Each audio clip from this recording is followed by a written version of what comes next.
There was a dish that went viral a few years ago. It's called Marry Me Chicken. This is my version of the dish, my technique for maximum flavour and deliciousness. It's so easy to make and it's excellent to cook camping or at home. The ingredients I use are about a kilo of chicken thighs, about 3/4 of a cup of sun-dried tomatoes, parmesan cheese, chicken stock powder, 1 large onion, 3 to 4 cloves of garlic, some dried basil, about 300 ml of cream, salt, pepper, some oil and rice to serve.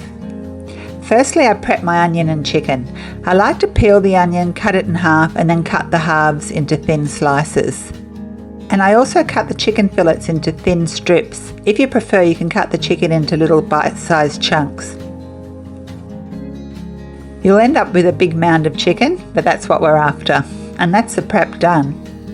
I'm using a heavy based pan. It's basically a one pot recipe. Everything is cooked in the same pot.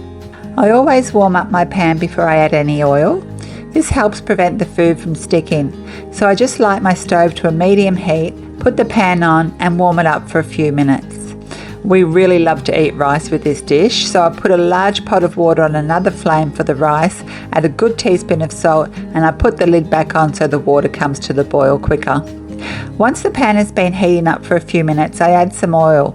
If you're using sun-dried tomatoes in oil, you can use the oil from the sun-dried tomatoes. As soon as the oil is hot, which will almost be instant because my pan is hot, I add some of the chicken. Now it's really important to cook the chicken in batches. What I'm aiming for here is to get some of the chicken brown. Don't worry if some of the chicken is still undercooked. We'll be finishing off the cooking later. So working in batches, fry the chicken pieces. So the brown residue left in the bottom of the pan is what we're after. It's so much flavour, it just makes the chicken sauce taste so good. Once all the chicken is fried, I add a little bit more oil to the pan and then the onions I cut up earlier. My heat's still on medium. My aim here is to get some nice brown colour on the onions. And the onions also help to glaze the pan and pick up some of the brown residue. So after the onions have been frying for a few minutes and they are a lovely golden brown colour, I add the garlic. I really love using the microplane for fresh garlic. It's so quick and easy. You can also chop up your garlic finely with a knife or just use a good teaspoon of bottled crushed garlic. I only cook the garlic until I can smell it, so that's usually just a minute or so. And then I add about 300 ml of water and give that a good stir. This water also helps to glaze the pan and capture all of that flavour from the chicken we cooked initially. Then about 2 teaspoons of chicken stock powder, 300 ml of cream. Then I add the sun-dried tomatoes. So if you're using sun-dried tomatoes in oil, just give them a bit of a rinse. A good teaspoon or so of cracked black pepper because I just love it.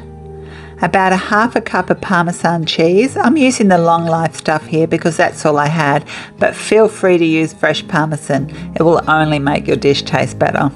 A big teaspoon of dried basil. Again, feel free to use fresh basil. And lastly, the chicken that we fried earlier and any chicken juice left in the bowl. Give it all a good stir and bring it up to the boil. Then lower your heat, put on the lid and simmer it gently over a low flame for about 10 minutes. Now a couple of good handfuls of fresh spinach is a great addition in the last couple of minutes if you have some handy. I just pile some rice into a bowl and then ladle some of the chicken. The rice will soak up all that delicious sauce. I don't use fancy ingredients or equipment. My cooking's all about flavour. I always try to get the maximum flavour out of an ingredient. I'm sure you'll really enjoy this dish. It is full of flavour. Just ask my hubby. That's so delicious. How can you go wrong? Chicken, cream, sun-dried tomatoes, parmesan cheese and rice. You can't go wrong. It's really yum, really easy. See you next time. Thanks for watching.